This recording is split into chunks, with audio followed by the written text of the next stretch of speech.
сиқырлы шеңбер жатыр. Сиқырлы шеңбердің не бейнеленген? Дөңгелектердің сандары әртүрлі. Жарайсыңдар балалар. Менің қолымда сиқырлы шеңбердің бөліктері бар. Ал бұл бөліктерде сандар бейнеленген. Балалар, сан не үшін керек? Заттарды санау үшін керек екен. Сиқырлы шеңбердің бөліктерді санай отырып, менің қолымдағы күлтешедегі сандармен бірге санап, сандарды беттестіреміз. Жарай ма? Кімге жол береміз бірінші? Қыздарға жол береміз. Қыздар келе ойындар. Дұрыс, қыздардың жолы жіңішке. Келе ойындар, бөліктерін бір өлшеуден алыңдар.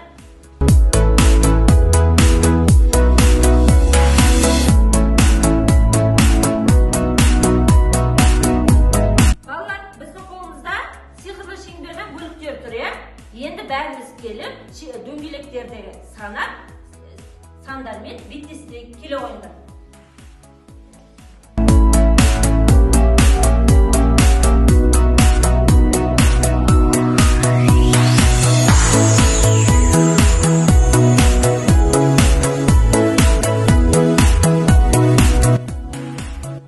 Бізде алдымызда не шықты, не бейнеленді?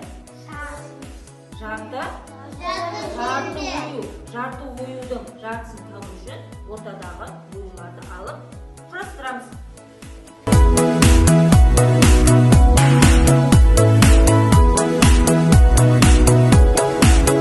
Балалар, бізде не шықты?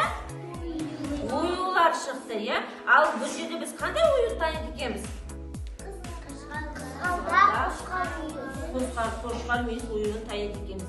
Ал оюды не үшін пайдаланған? Дұрыс, әдемілік үшін пайдаланған. Сосын сәндеу үшін пайдаланған. Дұрыс. Тағы нелерге пайдаланған? Киімдерге,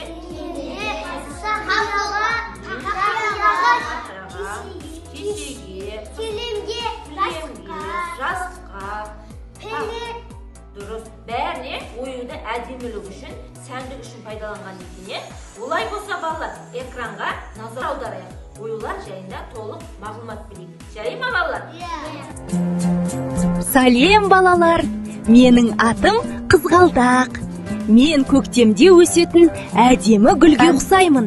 Қазақ халқы мені сұлулық, қуаныш, мейірім белгісі деп қолданған. Мені көбіне қыздардың көйлегіне, камзолға, орамалға салған. Өйткені мен нәзік те әдемімін.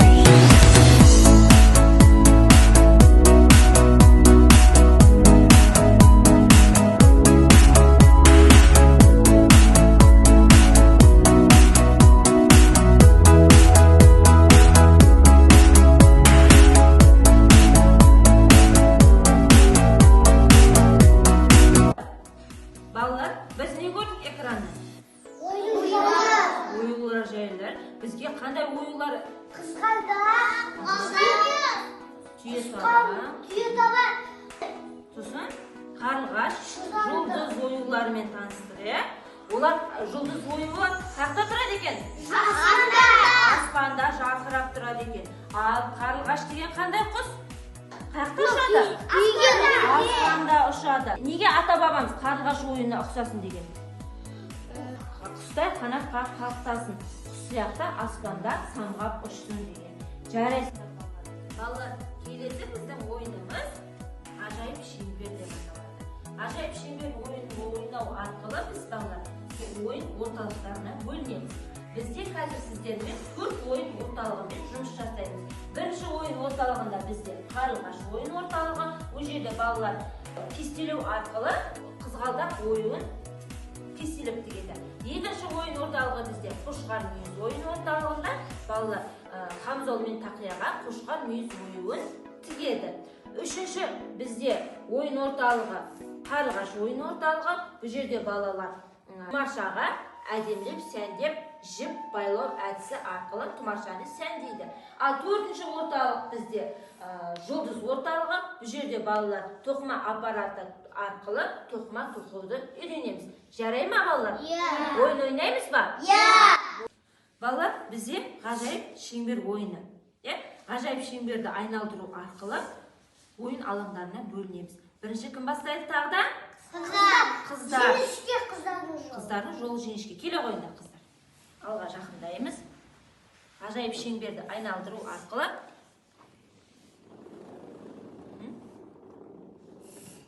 ашамыз.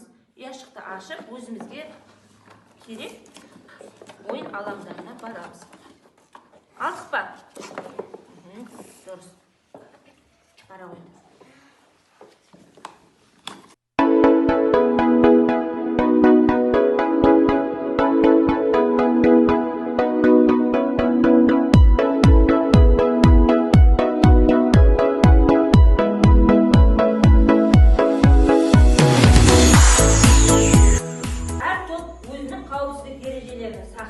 Қызғалдақ тобы инемен жұмыстағы жасағанда инені абайлап пайдаланамыз. Кедергі келтірмейміз досымызға. Жұмыс жасап болғаннан кейін құралдарды орындарына салып қоямыз. Түсіндік па? Бұл аппарат арқылы тоқығанда да аппаратты абайлап дұрыстап пайдаланамыз. Досымызға кедергі келтірмейміз. Қарлығаш тобында қайшымен жұмыс жасалынады. Қайшымен жұмыс жасалғанда абайлап жұмыс жасаймыз. Қолымызды кесіп алмаймыз. Жұмыс жасап болған заттарды орындарына салып қоямыз. Бұл арқылы тоқыма тоқимыз. Жарай ма? Қане, тоқыма аппаратын айналдырамыз. Бір қолымызбен тоқыма аппаратын ұстап отырып, айналдырып отырып, тоқыма шығады. Жарай ма?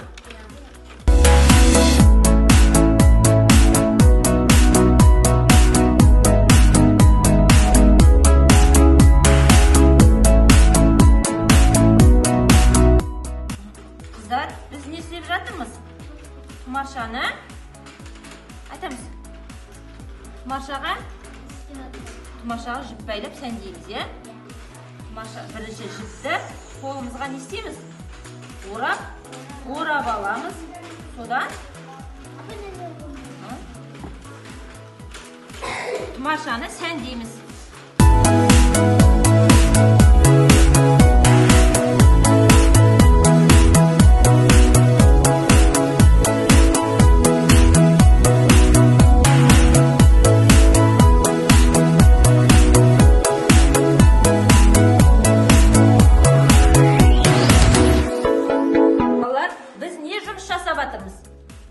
Тақияға қошқар мүйіз оюын не істеп жатсыңдар? Қошқар мүйізге тігіп жатырмыз, е? Дұрыс айтасыздар. Бұл орталықта біз тігін тігеміз. Тақияға қошқар мүйіз оюын тігеміз. Қамзолды тігеміз. Жарайсың. Масырына жерін тігеміз.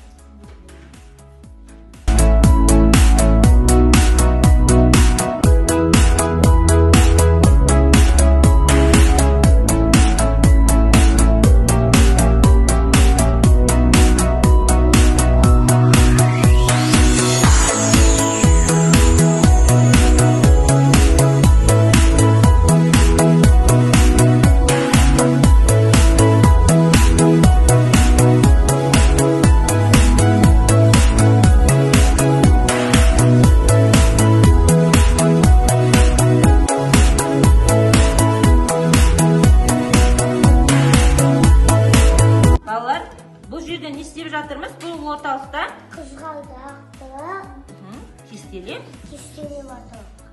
тігіп жатырмыз, е? Ине арқылы кестелеп тігіп жатырмыз.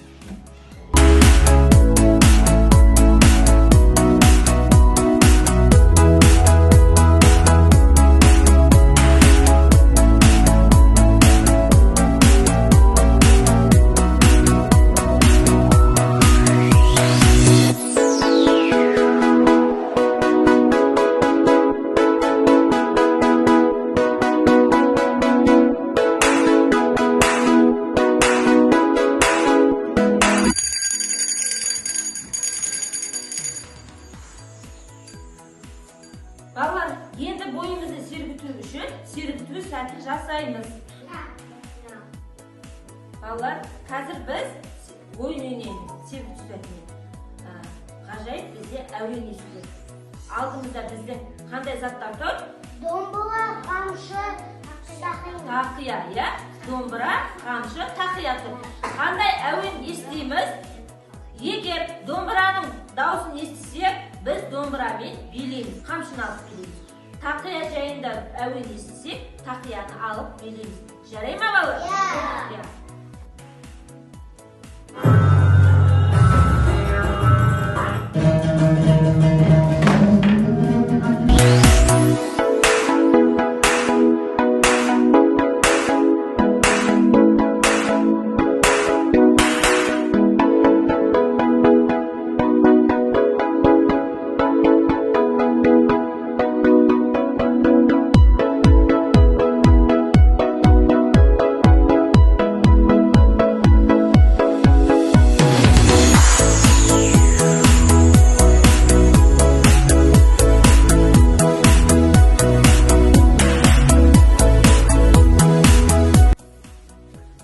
Балалар, енді біз сіздермен киіз үй ойын ойнаймыз.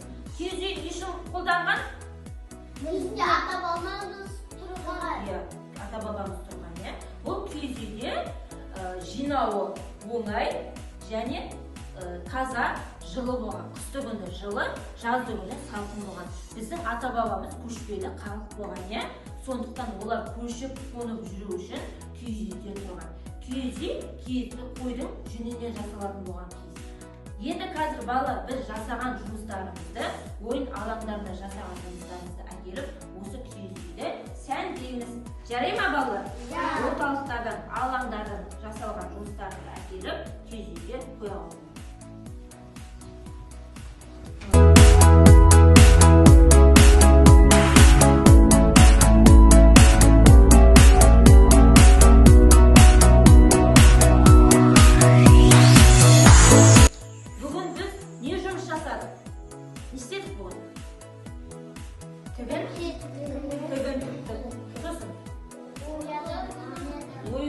Оюлардан қамзол тіктік, иә, оюларды жабыстырып, тақияға қамзол тіктік.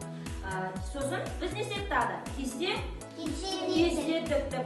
Ал тоқу аппараты арқылы тоқыма тоқыдық. Жарайсыздар. Енді балалар, бізде топ басшылары бар, иә?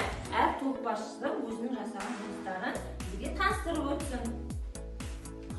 Әдемі келеу. Бізге әдемі өзінің тобында жасаған жұмыстарды айтып береді. Айтау әдемі. Сәлеметсіздер ме? Біз қызғалдақ тобымыз. Қызғалдақ әдемі гүл.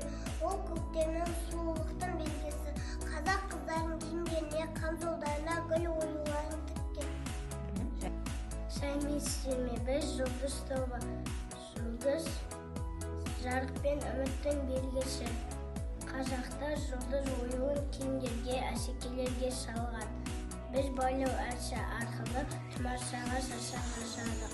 Тұмарша адамды қорғайды деп сенген. Біз әдемі тұрсын деп айттық. Әдемі жасадық, иә? Әдемі жасадық. Саламатсыз ба? Біз қарлығаш тобымыз. Біз тоқу аппаратымен салма жасадық. Айқымыз келеу ортаға. Айқымыз бізде қошқар мүйіз тобында жұмыс жасады. Айқымыз айтуға, бүгін қандай жұмыс жасады? Біз қошқар мүйіз тобында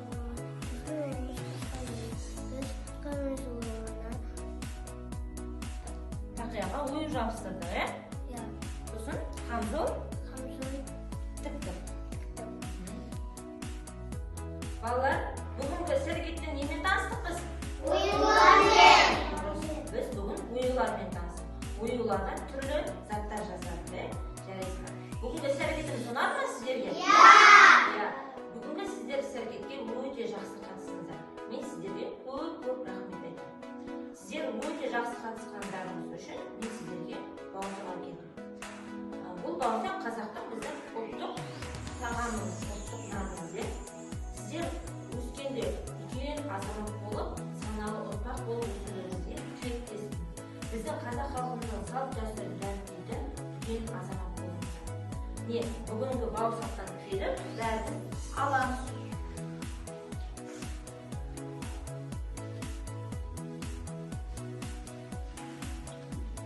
Рахмет балалар. Мен сіздер бүгінгі іс-әрекетіміз осымен аяқталды. Мен сіздерге көп рахмет айтамын.